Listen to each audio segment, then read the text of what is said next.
1947 সালে ডক্টর শ্যামাপ্রসাদ মুখার্জির নেতৃত্বে এখানে হিন্দু মহাসম্মেলন হয়েছিল 4 এপ্রিল থেকে 7 এপ্রিল।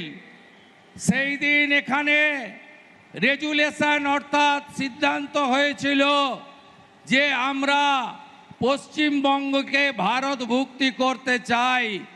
আমরা কংগ্রেসের বিভীষিকাময় দেশভাগ, যার যন্ত্রণা এখনো ভারতবর্ষের মানুষ বয়ে নিয়ে চলেছে, আমরা বাঙালি হিন্দু সংখ্যাগরিষ্ঠ এই পশ্চিমবঙ্গ ভারত মাতার আশ্রয়ে আমরা শরণ নিতে চাই, এই সিদ্ধান্ত হয়েছিল।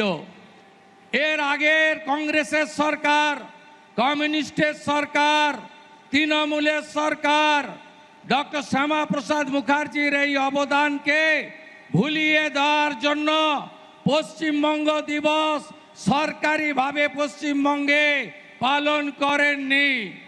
তারকেশ্বরের সেই মাহাত্ম্য ধরে রেখে আজ 20 জুন 1947-এ পশ্চিমবঙ্গ বিধানসভায় ডক্টর শ্যামাপ্রসাদ মুখার্জির নেতৃত্বে 58 জন আইনসভার সদস্য 21 জনের বিরুদ্ধে ভোট দিয়ে আমাদেরকে মাতা ভারতীতে রাখার ব্যবস্থা করেছেন। তাই এই প্রথমবার পশ্চিমবঙ্গের রাষ্ট্রবাদী ডবল ইঞ্জিনের সরকার সরকারিভাবে পশ্চিমবঙ্গ দিবস তারকেশ্বরে পালন করছে। আমরা গর্বিত।